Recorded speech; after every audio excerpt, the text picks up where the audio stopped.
ফের নওশাদ গ্রেপ্তার। 144 ধারা ভাঙার জন্য সন্দেশখালী যাওয়ার পথে গ্রেপ্তার ভাঙড়ের বিধায়ক নওশাদ সিদ্দিকী।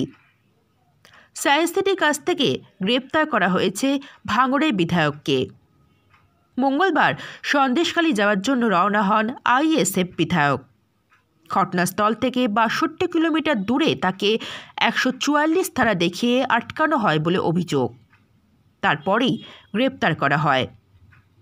নওশাদের দাবি, তার সঙ্গে 4 জনের বেশি লোক ছিলেন না। আপাতত প্রিজন ভ্যানে তুলে লালবাজারে নিয়ে যাওয়া হচ্ছে নওশাদকে। নওশাদ সিদ্দিকী বলেন, কোন গ্রাউন্ডে গ্রেপ্তার করা হলো জানানো হয়নি। যেখানে মন্ত্রীরা ঘুরছেন সেখানে অসুবিধা নেই, তৃণমূলের নেতারা যাচ্ছেন, অসুবিধা হচ্ছে না। আমি গেলেই সমস্যা।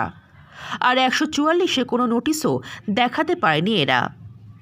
আজ আমার 2টো কর্মসূচি আছে, একটা সন্দেশখালীতে যাবা আর একটা বাসন্তীতে। কিসের এত তৎপরতা? এরপর এক দায়িত্বপ্রাপ্ত অ্যাসিস্ট্যান্ট কমিশনার পীযূষ কুণ্ডু নওশাদকে জানান 144 ধারা ভাঙার কারণে গ্রেপ্তার করা হচ্ছে। তবে পরে সংবাদ মাধ্যম নওশাদ গ্রেপ্তারির কারণ জানতে চাইলে কোনো উত্তর দেননি। কলকাতা পুলিশের এলাকায় কিভাবে 144 ধারা জারি হলো তা নিয়ে প্রশ্ন নওশাদের। এদিন প্রিজন ভ্যানে ঠেলে ঢোকানো হয় বিধায়ককে।